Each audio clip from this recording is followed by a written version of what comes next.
اللہ اللہ وعلا آلک و اصحابک یا نور اللہ صلی اللہ تعالی علیہ وسلم۔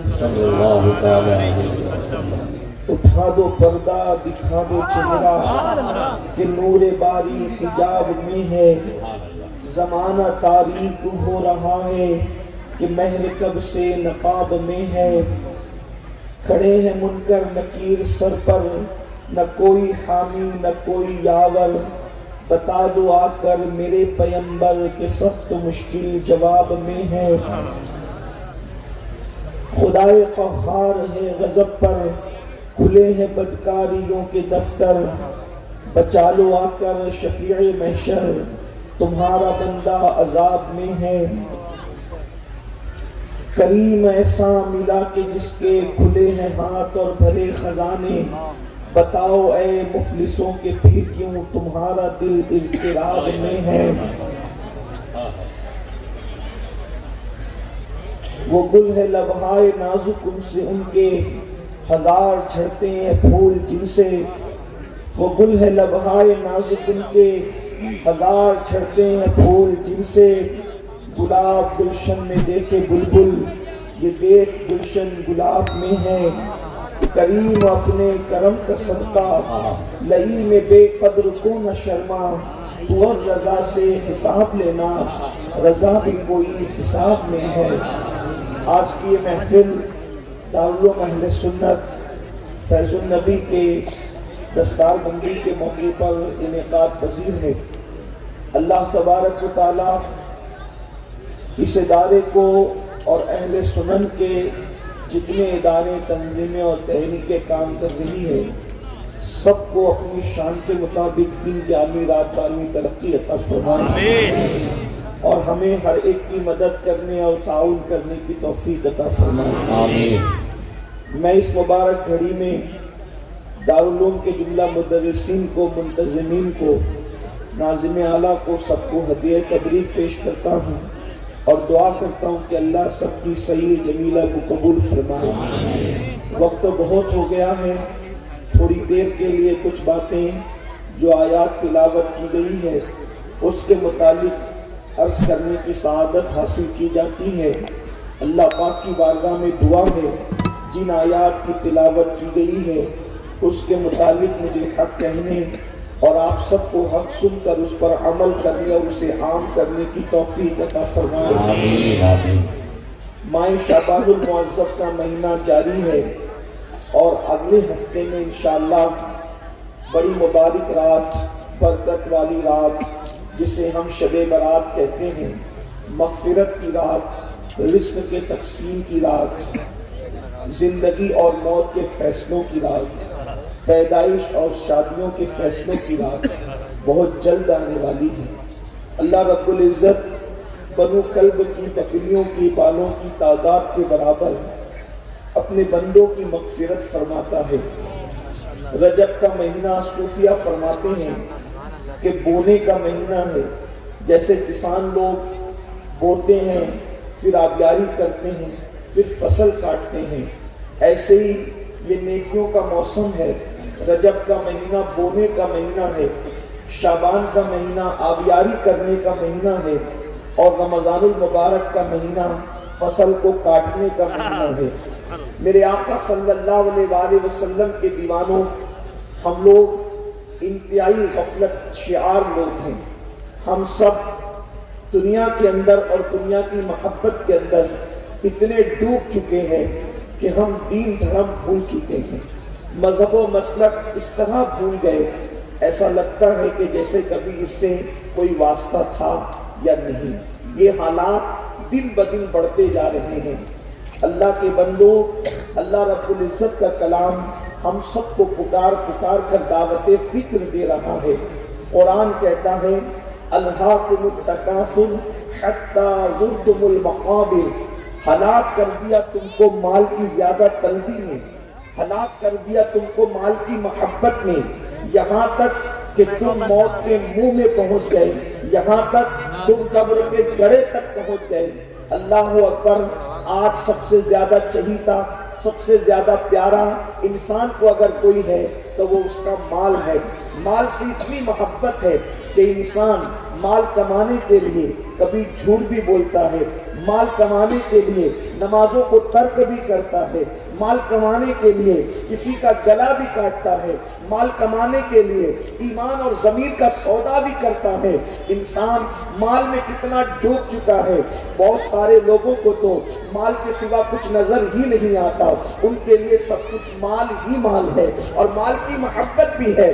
یاد رکھیے، میں یہ نہیں کہتا کہ کاروبار نہ کرو، تجارت نہ کرو، مال نہ کماؤ، بالکل مال کمانا ضروری ہے، مال جمانا بھی ضروری ہے۔ اگر مال نہ ہوگا تو زکوٰۃ کیسے دیں گے؟ مال نہ ہوگا تو حج کیسے کریں گے؟ مال نہ ہوگا تو مسجدیں کیسے تعمیر کریں گے؟ مال نہ ہوگا تو مدارس کیسے چلیں گے؟ بالکل مال ہونا چاہیے، لیکن مال کی محبت میں ڈوب جانے والوں، مجھے بتاؤ ایک منزل آنے والی ہے، وہ منزل کیا ہے؟ اللہ کے رسول صلی اللہ علیہ وآلہ وسلم نے آج سے کم و بیش 1450 سال پہلے اپنے اصحاب سے فرمایا تھا۔ آقا ارشاد فرماتے ہیں تمہارے 3 دوست ہیں، انسان کے دنیا میں 3 دوست ہیں۔ اللہ اکبر، ایک دوست وہ ہے اللہ اللہ، جیسے ہی روح کا رشتہ انسان کا جسم سے ٹوٹ جاتا ہے اور ٹوٹنے والا ہے، موت کی تلواریں ہم سب کے سروں پہ لٹک رہی ہے، بہت جلد اس دنیا سے کوچ کرنا ہے۔ 70 سال جی لو، 60 سال جی لو، 100 سال جی لو، لیکن بڑی قلیل مدت ہے۔ اللہ اکبر، سب کو دنیا سے کوچ کرنا ہے۔ اس سے پہلے ہمارے باپ دادا اس زمین پر تھے، ان سے پہلے ان کے باپ دادا اس زمین پر تھے، ان سے پہلے ان کے باپ دادا اس زمین پر تھے، مگر کوئی دنیا میں ہمیشہ نہ رہا۔ دنیا ہمیشہ رہنے کی جگہ نہیں ہے۔ جنہوں نے جرائم کیے وہ بھی دنیا میں نہ رہے، جنہوں نے عبادتیں کی وہ بھی دنیا میں نہ رہے، جنہوں نے راتوں کو زنا کیا وہ بھی دنیا میں نہ رہے، جنہوں نے راتوں میں تہجد پڑھی وہ بھی دنیا میں نہ رہے، جن کو مردود کہا گیا وہ بھی دنیا میں نہ رہے، جن کو محبوب کہا گیا وہ بھی دنیا میں نہ رہے۔ دنیا سے سب کو جانا ہے، موت سے کوئی نہیں بچ سکتا۔ میرا اللہ ارشاد فرماتا ہے اینما تکونوا یدرککم الموت ولو کنتم فی بروج مشیدہ، اگر تم مضبوط قلعوں میں چھپ جاؤ تو بھی تمہیں موت آ کر کے رہے گی۔ موت کی آہنی تلوار سب کے سروں پہ لٹک رہی ہے، بہت جلد روح کا رشتہ جسم سے ٹوٹنے والا ہے۔ اللہ کے سچے رسول صادق و مصدوق صلی اللہ علیہ وآلہ وسلم فرماتے ہیں تمہارے 3 دوست ہیں، ایک دوست وہ ہے جیسے ہی روح کا رشتہ جسم سے ٹوٹ گیا، اس نے تمہیں دھوکہ دیا، وہ اجنبی ہوا، وہ پرایا ہوا، وہ وارثوں کے ساتھ چلا گیا، اس نے تمہارا ساتھ چھوڑ دیا۔ وہ کون ہے جو موت کے ساتھ ہی انسان کا ساتھ چھوڑ دیتا ہے؟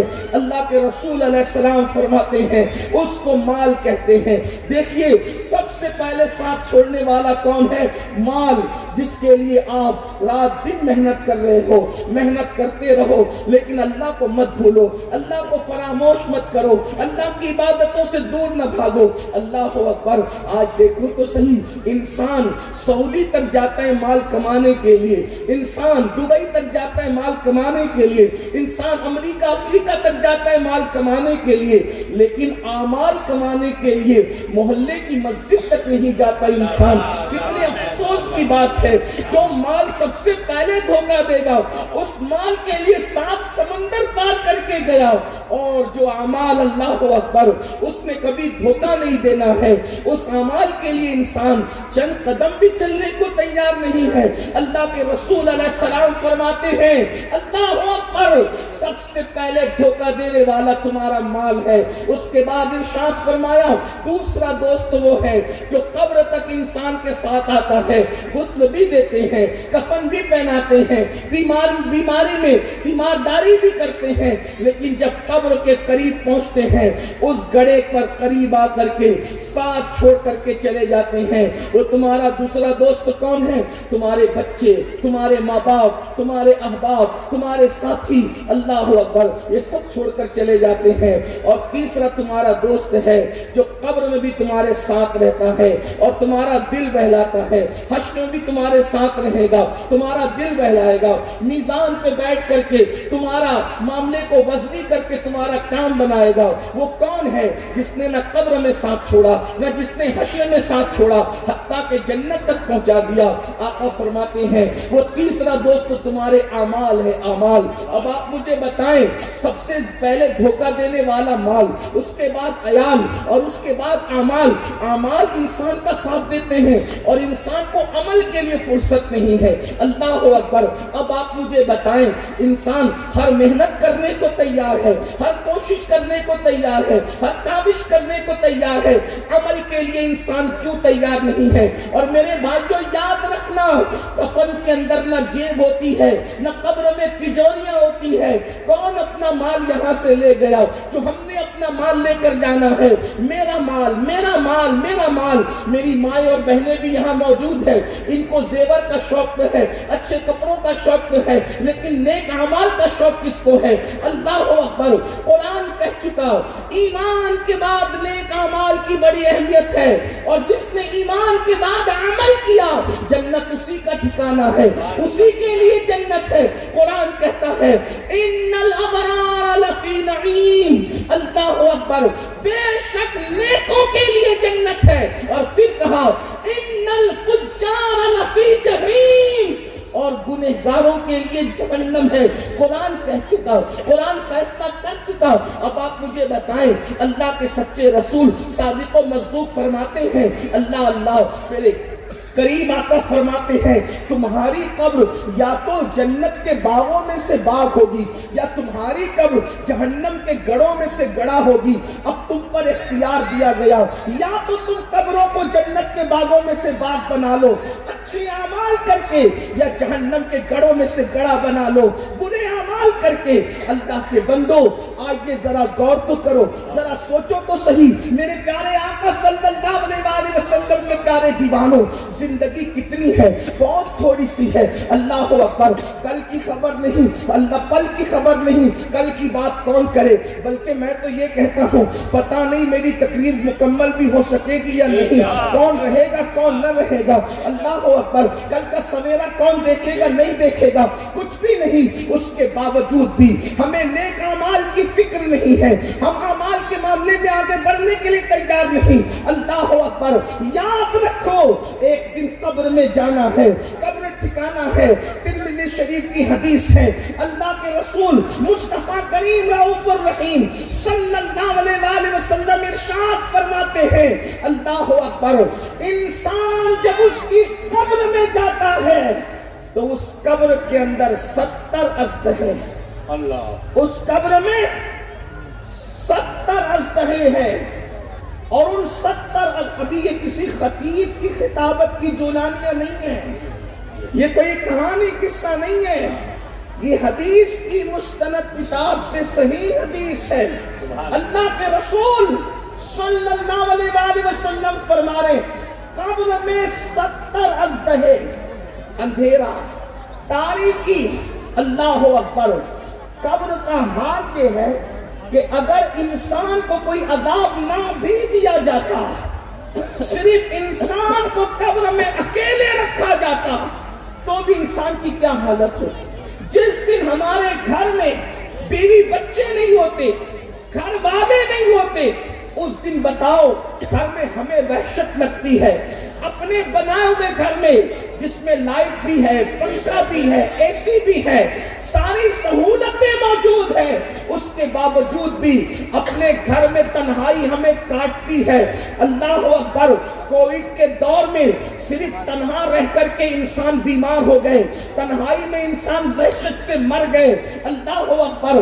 جب کمروں کی تنہائی کا یہ عالم ہے, میری قوم کے جوانوں, میری بہنوں سے بھی میں توجہ چاہتا ہوں, تھوڑی دیر تصور تو کرو وہ قبر جس کا نقشہ اللہ کے رسول علیہ السلام یوں کھینچ رہے ہیں کہ قبر اندھیری ہے, قبر تاریک ہے, اور اس میں 70 اژدہے ہیں، اور ایک اژدہے کی طاقت یہ ہے، اللہ کے رسول مصطفیٰ کریم رؤوف الرحیم صلی اللہ علیہ وآلہ وسلم فرماتے ہیں اگر وہ اژدہا زمین پر صرف پھنکار دے تو اس کا زہر اتنا ہے کہ قیامت تک زمین پر کوئی اناج نہیں اگا سکتا۔ اللہ اکبر۔ لوگ ہیروشیما اور ناگاساکی کی بات کرتے ہیں، مگر مجھے بتاؤ وہ کتنا زہریلا اژدہا ہوگا کہ جس کی پھنکار کی بنیاد پر زمین پر قیامت تک اناج نہیں اگ سکتا۔ ایسے ایسے طاقت والے 70 اژدہے انسان کی قبر میں ہوتے ہیں، اس پر تاریکی الگ، اس پر اندھیرا الگ، اور اتنی چھوٹی سی جگہ جس میں کروٹ بدلنے کے لیے بھی موقع نہیں ہے۔ اس کی وجہ یہ ہے آپ اپنے سورسز سے جتنی چوڑی قبر چاہے کھدوا لے، لیکن قبر کھودنے والے کی وجہ سے کشادہ نہیں رہتی، قبر رقبے کے اعتبار سے کشادہ نہیں رہتی، قبر تو اعمال کے اعتبار سے کشادہ رہتی ہے۔ اللہ کے رسول صلی اللہ علیہ وآلہ وسلم فرماتے ہیں جب بے نمازی کو اس کی قبر میں رکھا جاتا ہے تو چاروں طرف سے قبر اس کو دباتی ہے۔ اللہ اکبر۔ اور سچے نبی نے فرمایا، صادق و مصدوق نے فرمایا، اس کی دونوں طرف کی پسلیاں آپس میں دوسرے میں گھس جاتی ہے۔ پھر انگلیوں کا اشارہ کر کے یوں فرمایا، آقا نے اصحاب سے کہا، صحابہ کرام سے کہا، جیسے یہ انگلیاں آپس میں گھس گئی، اللہ اکبر، کریم آقا نے فرمایا دونوں طرف کی پسلیاں آپس میں گھس جاتی ہے اور زمین انسان کو کہتی ہے مجھ پر اکڑ کر غرور سے چلنے والے، آج میں تیری وہ میزبانی کروں گی کہ تو قیامت تک یاد رکھے گا۔ اور اس کے بعد اللہ اکبر، اس کی ہڈیاں چکنا چور ہو جاتی ہے۔ مجھے بتاؤ، کرکٹ کے لیے وقت نکالنے والوں، فلموں کے لیے وقت نکالنے والوں، ناچ گانوں کے لیے وقت نکالنے والوں، ہنسی مذاق کی محفلوں کے لیے وقت نکالنے والوں، نماز کے لیے وقت کیوں نہیں نکالتے؟ قبر میں تو اعمال پوچھے جائیں گے۔ اللہ اکبر۔ میرے بھائیوں یاد رکھیے، اچھی طرح یاد رکھیے، اچھی طرح، اگر آپ کو کوئی یہ کہتا ہے، آپ کو اگر کوئی یہ کہتا کہ عمل کی کوئی ضرورت نہیں ہے، اگر آپ کو کوئی یہ کہتا ہے عمل کی کوئی ضرورت نہیں ہے، اس کا مطلب وہ شیطان کا کام کر رہا ہے۔ اچھی طرح یاد رکھنا، قرآن نے جہاں جہاں ایمان کا ذکر کیا وہاں ساتھ ہی ساتھ عمل کا ذکر بھی کیا۔ میں یہ نہیں کہتا کہ ایمان ناکافی ہے، لیکن یہ ضرور کہتا ہوں عمل کی بھی ضرورت ہے، اور قرآن نے عمل پہ زور دیا ہے۔ اس لیے آج ہم اعمال سے کوسوں دور ہے۔ اور ایک بات آپ سے عرض کروں، برا مت ماننا، اگر آپ کو ایسا لگتا ہے کہ میں نے غوث پاک کا دامن پکڑ لیا، غریب نواز کا دامن پکڑ لیا، مخدوم سنہ کا دامن پکڑ لیا، وارث پاک کا دامن پکڑ لیا، اعلیٰ حضرت کا دامن پکڑ لیا، میں کچھ بھی کروں یہ لوگ مجھے جنت میں لے جائیں گے، ایک بات یاد رکھنا، یہ بزرگوں سے عقیدت نہیں بلکہ یہ انسان خود کو فریب دے رہا ہے۔ آپ مجھے بتائیں، اتنا بتائیں، اگر آپ اپنے باپ کے وفادار ہیں اور آپ کے ابا کسی سے ناراض ہو جائیں تو کیا آپ اس سے راضی رہو گے؟ اگر آپ ابا کے وفادار ہو تو بتائیں، مجھے بتائیں۔ اب آپ سے میں پوچھنا چاہتا ہوں، آپ سوچتے ہیں کہ میں نماز نہیں بھی پڑھوں گا مولانا تو غوث پاک ہاتھ پکڑ کے جنت میں لے جائیں، آپ مجھے مشورہ نہ دیں، ہم لوگ بغیر عمل کے بھی جائیں گے، مرید ہے غوث پاک کے، غریب نواز کے مرید ہے، وارث پاک کے نام لیوا ہے، اس لیے کہ کچھ لوگ آپ کی بستی میں آ کر صرف آپ کی خوشی کے لیے، آپ کی جیبوں کو کاٹنے کے لیے، آپ سے وصول کرنے کے لیے آپ کو تھپکیاں دیتے ہیں۔ کیا تھپکیاں دیتے ہیں کہ کوئی ضرورت نہیں ہے، مولوی چلاتے رہے، بلکہ بعض لوگ تو علماء کی توہین کرتے ہوئے کہتے ہیں یہ دو کوڑی کے مولویوں کو کیا خبر ہے۔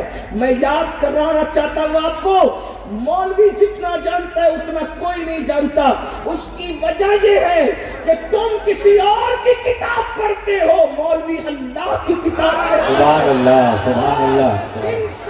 دنیا کے انسان اور قدرت میں جو فرق ہے وہی دنیا کی کتابوں میں اور اللہ کی کتاب میں فرق ہے۔ اور اس لیے علماء کی توہین کرنے والوں سنو، جو علماء کی بیادبی کرے گا اس کا خاتمہ ایمان پر نہیں ہو سکتا، ڈر ہے کہ وہ مرے گا تو کفر پر مرے گا۔ اس لیے یاد رکھنا، ہم تو اپنی نوکری ادا کر رہے ہیں، حضور کی غلامی کر رہے ہیں، آپ تک پیغام پہنچا رہے ہیں۔ آپ سے پوچھتا ہوں، اگر تم اپنے باپ کے وفادار ہو تو باپ جس سے ناراض ہے تم اس سے رشتہ داری کرو گے، اس سے تعلق رکھو گے، اس سے خوش رہو گے۔ اب آپ سے پوچھتا ہوں، اللہ کے رسول صلی اللہ علیہ وآلہ وسلم نے ارشاد فرمایا، جس نے جان بوجھ کر نماز چھوڑ دیا، اب دھیان سے سننا، یہ حدیث ہے، بتانا میری ذمہ داری ہے، لیکن غور سے سننا، آقا کیا فرما رہے ہیں، جس نے جان بوجھ کر نماز چھوڑ دیا، قیامت کے دن اس کے ساتھ میرا کوئی وعدہ نہیں ہے، میں محمد اس سے بیزار ہوں۔ اب آپ مجھے بتائیں، جس سے رسول اللہ بیزار ہو جائے، کیا غوث پاک اس سے خوش ہو سکتے ہیں؟ کیا غریب نواز اس سے خوش ہو سکتے ہیں؟ کیا امام اہل سنت اس سے خوش ہو سکتے ہیں؟ کیا مخدوم سنہ اس سے خوش ہو سکتے ہیں؟ بلکہ ایک بات آپ کو بتاؤں، غوث پاک غریب نواز تو الگ بات ہے، صدیق اکبر اور مولا علی اور سیدہ ام حبیبہ نے حضرت ابو سفیان کو کیا جواب دیا تھا؟ تاریخ ہے، سیرت کا پورا باب ہے۔ جب مکے والوں نے وعدہ خلافی کی اور حدیبیہ کا وعدہ توڑ دیا، تو اس وقت مکے والوں نے تجدید عہد کے لیے سوچا کہ کوئی ہوشیار بندے کو تلاش کرو، جو ہوشیار بندہ سب کو بوتل میں اتار سکے۔ تو مکے والوں کا فیصلہ کیا ہوا کہ ہم حضرت ابو سفیان کو بھیجیں گے، یہ بہت دانشور انسان ہے، اپنی بات منوانے میں مہارت رکھتے ہیں۔ اب تک ابو سفیان نے اسلام قبول نہیں کیا تھا، جیسی مکے سے مدینہ منور آئے، صدیق اکبر سے ملاقات ہوئی، کہا بھائی ابو بکر، پرانے تعلقات ہیں، پرانی رشتہ داریاں ہیں، کیا آپ محمد سے میری بات کرا سکتے ہو؟ صدیق اکبر نے کہا، جس سے یار ناراض ہو جائے ابو بکر اس سے کوئی بات نہیں کرا سکتا۔ آپ غور کریں یہاں، توجہ فرمائیں یہاں۔ تو اس وقت ابو سفیان نے کہا تھا کیا ہماری رشتہ داریاں بھول گئے؟ تو صدیق اکبر نے کہا تھا ابو سفیان وہ دن گئے جب ہم رشتہ داریاں خون کی بنیاد پہ کرتے تھے، اب ہم خون کی بنیاد پہ رشتہ داریاں نہیں کرتے، اب نسبت مصطفیٰ کی بنیاد پہ۔ سبحان اللہ، نعرہ تکبیر، نعرہ رسالت۔ حضور جس سے وہ پھیر لے، صدیق اکبر ہمت نہیں کرتے رسول اللہ کا سامنا کرانے کی۔ اس کے بعد اللہ اکبر، صدیق اکبر سے مایوس ہوئے تو مولا علی کے پاس آئے۔ کون مولا علی؟ یہ غوث پاک اور غریب نواز کے بھی بابا ہے، خاتم الولایت ہے، فاتح خیبر ہے، رسول اللہ کے بھائی ہے۔ صدیق اکبر کے پاس سے جب وہ مولا علی کے پاس آئے، اللہ اکبر، اور صدیق اکبر کوئی معمولی ہستی تو نہ تھی نا، افضل البشر بعد الانبیاء بالتحقیق، صحابہ کا امام، سید الصحابہ، امام الصحابہ، انہوں نے یہ جواب دیا۔ تو کہا چلو رسول اللہ کے بھائی کے پاس چلتے، وہاں آئے تو کہا علی، پرانی دوستیاں، پرانی رشتہ داریاں ہیں، کیا محمد عربی سے بات کرا سکتے ہو؟ مولا کائنات نے کہا جس سے یار منہ پھیر لے ہم اس سے کوئی بات نہیں کرا سکتے، یہاں سے چلے جاؤ، ہمارے اندر حوصلہ نہیں ہے۔ اللہ نے پھر وہی کہا کہ کیا ہماری رشتہ داریوں کا لحاظ نہ رکھا جائے گا، دوستیوں کا لحاظ نہ رکھا جائے گا؟ مولا کائنات نے کہا وہ دن چلے گئے جب خون اور باپ داداؤں کی بنیاد پہ رشتے رکھے جاتے تھے، اب تو ہمارا رشتہ صرف ایک نسبت کی وجہ سے ہے، جو محمد عربی کا ہے وہی ہمارا ہے، ہم آپ سے کوئی ملاقات نہیں کرا سکتے۔ اب یہ دو باتیں تو ہو گئی، تیسری اہم بات انہیں یہ ذہن کے اندر جو تھا کہ یہ لوگ نہیں کراتے، نہ کرائیں، رشتہ داریاں جتنی ہوتی اتنی محبت ہوتی ہے۔ میری تو سگی بیٹی حضور کے نکاح میں ہے، بیٹی کے پاس جاؤں گا، بیوی کی بات کون کاٹتا ہے؟ وہ تو ملاقات کرا ہی دینا ہے، کیونکہ باپ ہوتا ہے۔ جیسے ہی دروازے پہ دستک دی، دروازہ کھلا، ام حبیبہ، سیدہ ام حبیبہ باپ کو دیکھتی ہے، کہتی کیوں آئے ہو؟ کہا کہ اندر تو آنے تو بات تو کرنے دو، اندر آئے۔ جیسی باپ کو دیکھا، بستر بچھا ہوا تھا، اس کو لپیٹنا شروع کیا۔ جب لپیٹنے لگی تو کہا کیا بہت دن ہو گئے، باپ کو بھول گئی ام حبیبہ، پہچانتی نہیں ہو، بستر کیوں سمیٹ رہی ہو؟ سب سے سخت سخت جواب اگر کسی کا تھا وہ سیدہ ام حبیبہ کا تھا. کہا کہ بستر سمیٹ رہی ہو؟ مہمان کے آنے پہ تو بستر بچھائے جاتے ہیں, سمیٹے نہیں جاتے. کہنے لگی ابو سفیان مشرک نجس اور ناپاک ہوتا ہے اور یہ رسول اللہ کا پاک بستر ہے, کسی ناپاک کو نبی کے پاک بستر پہ بیٹھنے کی اجازت نہیں دے سکتا. آپ مجھے بتائیں تو صحیح, مجھے بتاؤ کہاں پر وہ حضرت ابو سفیان اور آج یہ سوچنے والے کہ حضور بیزار ہوں گے پھر بھی کوئی ہاتھ پکڑ کے لے جائے.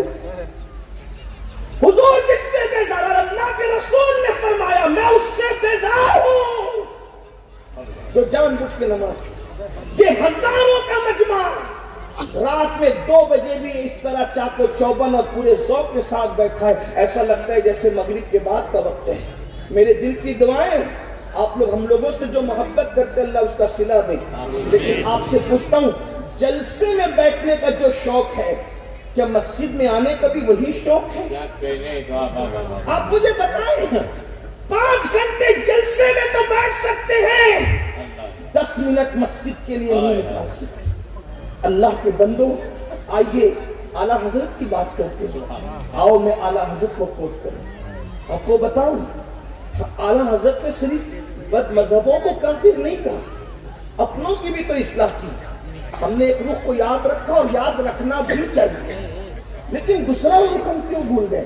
امام اہل سنت فتاوی رضویہ شریف میں قبر کا نقشہ کھینچا ہے. اب ذرا ان کے لب و لہجے میں سینکڑوں احادیث کا اتنے مجموعہ انہوں نے ایک صفحے پر کس طرح پیش کیا. فرماتے ہیں یارو قبر کیا چیز ہے؟ فرماتے ہیں قبر کیا چیز ہے؟